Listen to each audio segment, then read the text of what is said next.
Did you know that a simple sound can transform your life? What happens when we pronounce a specific mantra? How can these sounds influence our physical and spiritual world? What ancient secrets are held by the Rudrayamala Tantra? And why is understanding the meaning of mantras so crucial to their power? Prepare yourself for a fascinating journey into the world of mantras and discover how they can revolutionize your existence. Now, if you truly want to understand the power of these mantras and apply them in your life, don't forget to subscribe to our channel, leave a like, and share this video with friends who might also benefit from these ancient practices. In the Rudrayamala Tantra, Lord Shiva says to Goddess Parvati, "O Parvati, the mantra that allows meditation on my being, which possesses stability and strength, is the true mantra. The mantra itself is a deity, and there is no more powerful means to achieve worldly and spiritual accomplishments." In today's video, we will explore the use and methods of a powerful mantra. All this information is drawn from the Vedas and the Sanatani scriptures. But first, it's important to understand the context of the Rudrayamala Tantra. This sacred text is part of the Shaiva Tantras, which are focused on the worship of Shiva and are known for their deep and secret spiritual practices. The name Rudrayamala means the union of Rudra, another name for Shiva, and Yamala, which means pair or couple, symbolizing the fusion of masculine and feminine principles, or Shiva and Shakti, the feminine energy. The Rudrayamala Tantra addresses meditation, mantras, rituals, and spiritual practices aimed at inner transformation and spiritual realization. The mantra we will discuss today is an attraction mantra, capable of positively influencing your life. By reciting this mantra, you can bring extraordinary changes to your life. In the Rudrayamala Tantra, mantras are considered so powerful that they are seen as deities. They are tools not only for worldly achievements, which are material accomplishments, but also for attaining enlightenment and spiritual liberation. When you begin to recite a mantra, shloka, or hymn, the first thing you must do is understand its meaning. Whether it's a mantra, a hymn, or a prayer, knowing its meaning is essential.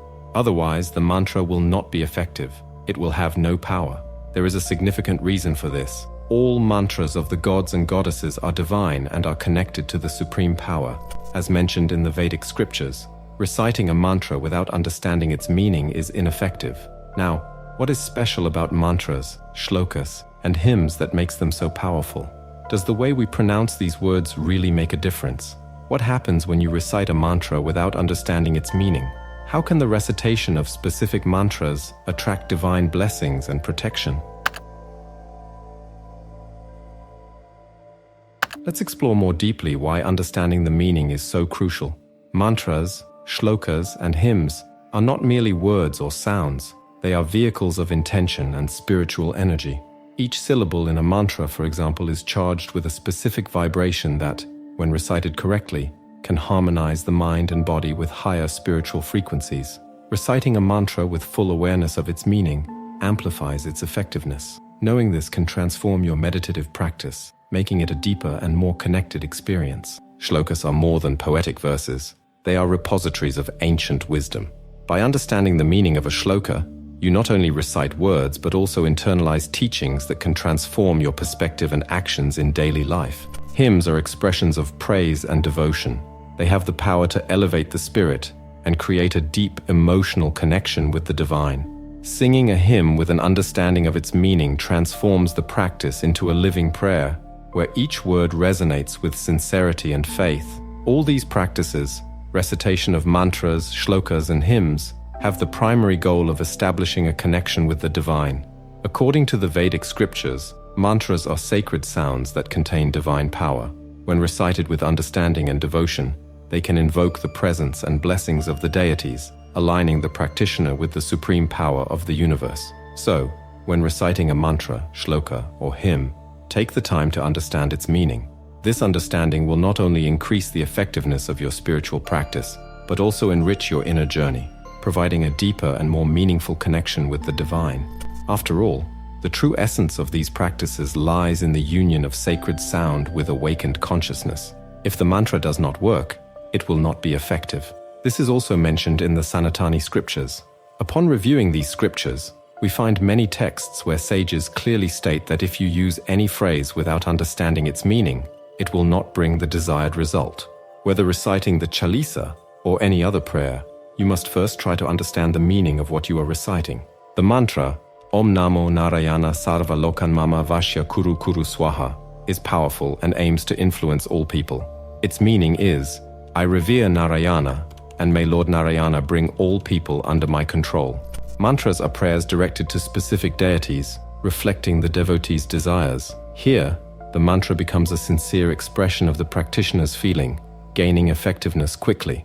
Goswami Tulsidas Ji was an Indian Hindu poet and saint known for his literary works in Hindi, especially the Ramcharitmanas, an epic version of the Ramayana. He was born in 1532 in Rajapur, a village in the present-day state of Uttar Pradesh, and lived until 1623. Tulsidas Ji used simple language in works like Hanuman Ashtak and Hanuman Chalisa, where each stanza acts as a mantra. A notable example is in the Sri Ramcharitmanas, which contains simple stanzas with the impact of mantras, such as Jake Sumir Terupi Nasataka Nam Shatru Han Veda Prakasha. These mantras offer immediate and impressive protection, functioning almost magically. Knowing the sound and meaning of the mantra is crucial for it to work correctly. An improper sound will not produce the necessary energy, making the recitation ineffective. Additionally, without understanding the meaning, you will not form a true connection with the words. You will just repeat them mechanically. Precision in pronunciation is vital to capture the living essence of the mantra. Simply pronouncing the words is not enough. The true strength of the mantra lies in its exact pronunciation and the sincere intention of the practitioner. If your mantra is truly effective, its impact can endure for generations. Any word uttered by a human remains in the Earth's atmosphere. Sound never completely dissipates. Any sound emitted 1,000 years ago is still present in the atmosphere today. The recitation of mantras also generates a specific sound vibration that propagates through the ether, permeating the entire atmosphere. For example, when reciting a mantra related to the sun, the pronunciation creates a special sound vibration. These vibrations rise and through the ether reach the sun quickly, returning with subtle energy, luminosity, and vitality. These vibrations then collide with the practitioner's body, intensifying their influence. Thus, the vitality associated with the sun is acquired by the practitioner through the recitation of the solar mantra. Therefore, the power of mantras does not come from outside, but from within you. Now I will share some important rules to ensure that your mantra practice is successful. When reciting any mantra, pay attention to these points to ensure your practice is fully effective. In the yantra, it is said that all rituals related to Lakshmi should be performed facing west.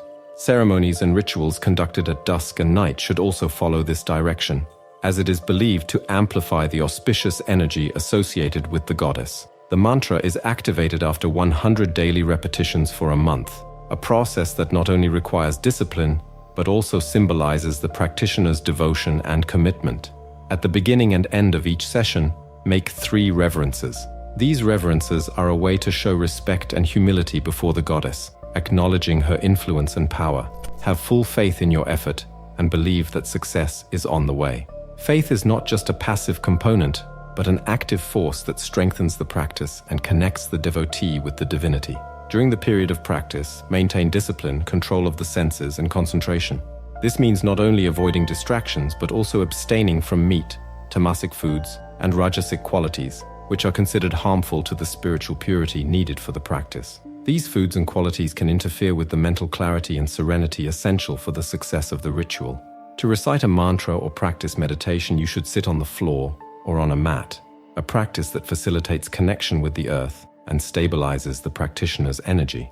During this period, cutting hair or nails is prohibited, as it is believed that these actions can disperse the accumulated energy and interrupt the flow of spiritual practice. First, learn to pronounce the mantras correctly, and when reciting them, maintain a steady rhythm to avoid mistakes. Precision in pronunciation and rhythm is crucial, as each sound and vibration has a specific effect on the body and mind. Follow the instructions for each practice exactly, without increasing or decreasing the recitation time, as any alteration can compromise the ritual's effectiveness. The practitioner must perform the practice with patience and determination. The spiritual path is long and full of challenges, and perseverance is the key to overcoming obstacles and achieving the desired realization. It is essential that the practitioner has a chosen deity and does not expect success without divine help. This means that when worshipping any deity, you should also invoke the associated goddess and begin your practice with reverence to both. This dual invocation creates spiritual harmony and strengthens the connection between the devotee and the divine forces, facilitating the flow of blessings and protection. The practice of these rituals is not just a series of external actions, but a profound process of internal transformation. Through disciplined repetition, sincere devotion, and correct observance of the rules, the practitioner not only seeks to gain the favor of the goddess Lakshmi, but also purifies themselves and aligns with the spiritual principles that govern the universe. Now I will share a specific practice. If you desire success in all your endeavors and wish for your words to be understood and accepted, follow this mantra as I describe it. First, obtain a picture of Shiva's family. Shiva's family consists of Shiva himself, his consort Parvati, and their children, Ganesha and Kartikeya. This image symbolizes the union of divine masculine and feminine energy and is a powerful icon of devotion and protection. Place a lit ghee lamp in front of the image and pay reverence to your guru, the great Shiva. The ghee lamp represents the light of wisdom and the removal of ignorance. Lighting it is a gesture of offering and reverence to the gods. Next, pay reverence to the goddess Parvati, the divine mother, and while focusing on her, recite the mantra Om Gurubhyo Namah 108 times. This mantra means, I salute all my gurus, and is an invocation of gratitude and respect to the spiritual teachers who guide our journey. The mantra to be recited is Om Rakta Chamunde Sarva Janam Janan Mohe Mam Drishya Karu Karu Swaha. You should recite this mantra 125 times. This is an invocation to the goddess Chamunda, a fierce form of the Divine Mother, asking for protection and blessings to overcome negative influences and achieve your goals. After activating this mantra, recite another mantra 100 times. The first mantra should be recited 125 times, and the second mantra should be recited 100 times. The second mantra is Om Namah Sarva Lok Vasham Karaya Kuru Kuru Swaha. This mantra is used to influence and attract good energies from all realms and dimensions, facilitating the fulfillment of your desires. You can start reciting this mantra on any day during the waxing phase of the moon. The waxing phase is considered an auspicious period to begin new spiritual practices, as the growing energy of the moon amplifies the effects of the mantras. For this practice, use a Rudraksha rosary and sit on a silk seat. The Rudraksha beads are sacred and help keep count of the mantras, as well as possess protective energies. Sitting on a silk seat isolates and preserves the energy generated during the practice. The specific rules for any practice or ritual are known as Tantra. The Tantra that helps achieve the desired goal can be understood as a tantric yantra. Yantra, Tantra, and mantra are deeply interconnected. The yantra is a mystical diagram that concentrates the energy of the ritual. The Tantra is the method or practice that guides the execution, and the mantra is the sound formula that activates and channels the divine energy. Therefore, we understand that mantras, shlokas, and hymns are more than mere words or sounds. They are expressions of devotion and vehicles of spiritual energy that, when recited with the correct understanding, harmonize our mind and body with the divine frequencies. By following the proper practices and rituals, respecting the traditions and guidance of Vedic scriptures, we can achieve not only worldly accomplishments, but also enlightenment and spiritual liberation. Now it is time to apply this knowledge to your daily life. Remember that the effectiveness of mantras depends on your understanding, devotion, and disciplined practice. Take time to study, meditate, and recite the mantras with sincere intention, and you will see transformations occur. If you have made it this far, know that you are among the few who truly seek a deeper understanding, a more sincere connection with the divine and ancient wisdom. I would like to share a small story with you that illustrates the importance and power of persevering to the end. A long time ago, a sage lived in the mountains, dedicated to meditation and the study of sacred texts. One day, a young seeker climbed the mountain, determined to learn the secrets of mantras. He asked the sage, "Master, what is the secret to success in reciting mantras?" The sage looked at the young man and replied, "The true essence of any practice lies in patience, perseverance, and devotion. Only those who remain steadfast on their path, despite difficulties, will attain enlightenment." Just like the young seeker, you have shown extraordinary dedication by following this video to the end. This is not only a testament to your interest, but also a reflection of your quest for something greater, something deeper. It is this quest that unites us, helps us grow, and leads us to explore the mysteries and wonders of the universe. Your support and presence are invaluable to us. It is thanks to you that we continue to explore these fascinating topics and share this ancient knowledge.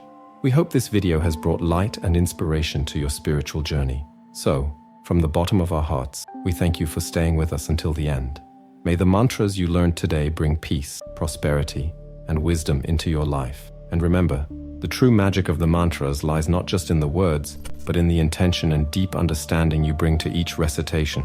Before you go, don't miss these 2 videos I've specially selected for you. They are filled with profound knowledge and fascinating discoveries that you will love. Click on one of them and continue your journey of self-discovery and quest for wisdom with the amazing content our channel has to offer.